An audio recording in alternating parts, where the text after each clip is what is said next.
I get one, and you get one. You scratch my back, and I'll scratch yours. A trade in the NBA is supposed to benefit every party involved equally, but as we'll soon see, sometimes that just isn't the case. Here are 8 horrible NBA trades since 2010. Alright guys, let's open up this list with the trade of Kyrie Irving and Isaiah Thomas. After losing in the finals in 2017, Kyrie didn't want to play behind LeBron's shadow anymore, and so he requested a trade. They eventually found a suitable trading partner in Boston, and with that, the Celtics traded Isaiah Thomas along with a bunch of role players and a draft pick in exchange for Uncle Drew. Now at first, the trade seemed to overwhelmingly favor Boston. I mean, after losing the first 2 games of the season, they went on a 16-game winning streak, but the good times didn't last too long because he got injured in the latter part of the season and was out for the playoffs.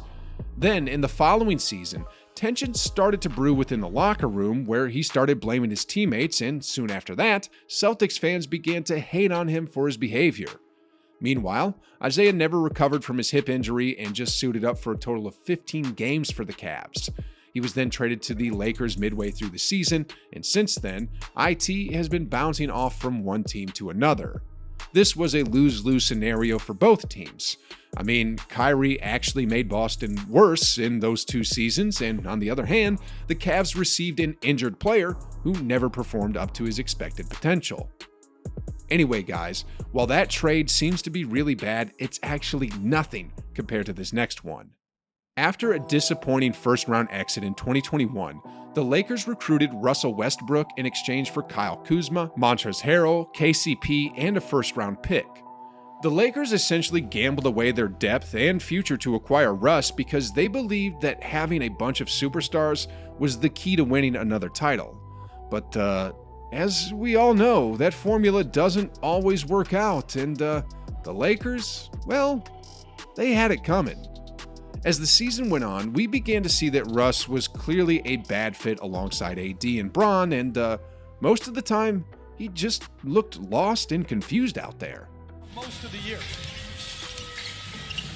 Westbrook off the glass. Triple center tonight.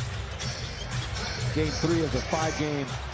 I mean, Westbrook was averaging career lows last season, and the Lakers as a whole also suffered a major setback on both ends of the floor as their offensive and defensive ratings dropped significantly compared to their championship season just 2 seasons prior.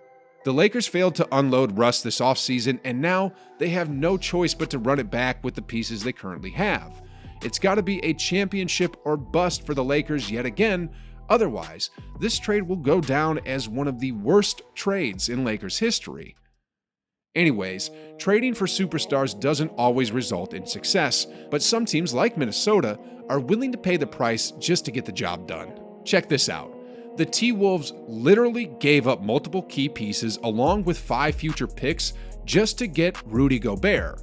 I mean, that's 10 players right there in exchange for 1? Sure, Gobert is a 3-time All-Star and a 3-time Defensive Player of the Year, but to me, this is a bad trade for the T-Wolves in terms of fit and financial consideration. I mean, before that trade, the T-Wolves already locked in Cat for $224 million for the next 4 years, and now Minnesota has to shoulder the remaining $170 million left in Gobert's $205 million contract, which for me is a crazy amount of money given to someone who can't shoot beyond 10 feet from the rim. With Gobert added to the mix, the T-Wolves are definitely going to use their size in the front court to win ball games. While this seems to be a good strategy, most teams currently are using small ball to counter this, and Gobert is one of those guys who's a matchup nightmare against small ball lineups since he's super slow to recover, and though he's a good protector inside the paint, he doesn't defend well against quicker guards in pick and roll situations on the perimeter. Call it highway robbery or whatnot, Danny Ainge is a master in pulling off trades like this, and back in 2013, he executed a trade that was very much similar to this one. In a salary dumping move, Danny Ainge let go of his aging vets Paul Pierce and Kevin Garnett to the Nets in an attempt to completely rebuild the Celtics from the ground up in exchange for some young players and a handful of first-round picks. Before the trade, the Nets already had Joe Johnson and Darren Williams on their payroll, and the addition of Pierce and KG made them a legit contender on paper, as well as the highest paid roster at the time. But once again, the superstar formula didn't pan out, and the trade turned out to be horrible for the Nets.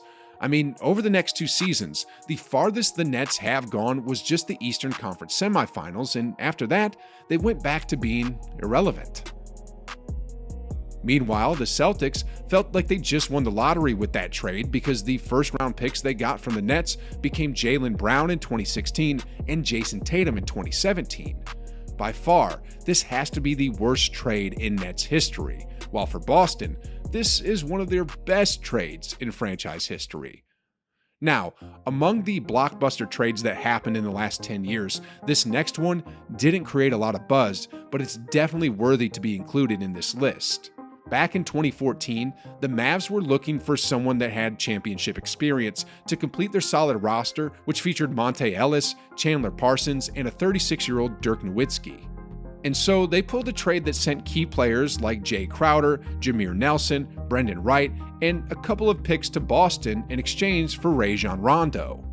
Before the Mavs acquired Rondo, they were actually doing pretty good and were near the top of the standings in the West with a 19-8 win-loss record. However, just a few weeks later, it turned out that acquiring Rondo did more harm than good for the Mavs. I mean, Rondo had a long history of having beef with his coaches, and his time with the Mavs wasn't no different. He frequently disobeyed Rick Carlisle by calling out his own plays and doing his own thing, and Carlisle would respond by benching him. In the end, Rondo only played a total of 46 games for the Mavs, and during that time span, he actually made the Mavs worse, because after starting with a 19-8 record, the Mavs ended up with a 31-24 record after that trade took place.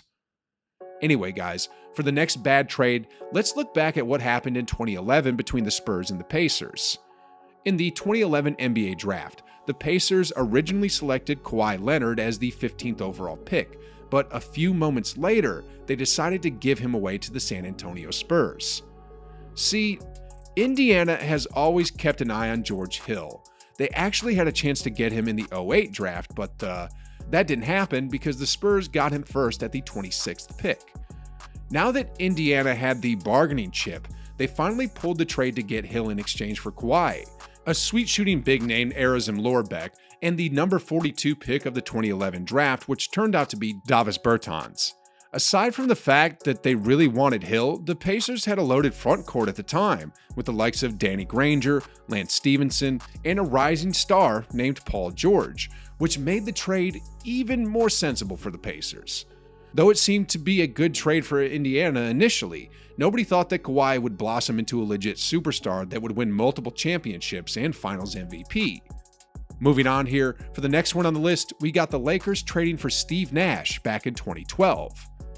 Just 2 years removed from their championship season, the Lakers looked to revamp their roster by adding a 38-year-old former back-to-back MVP, Steve Nash.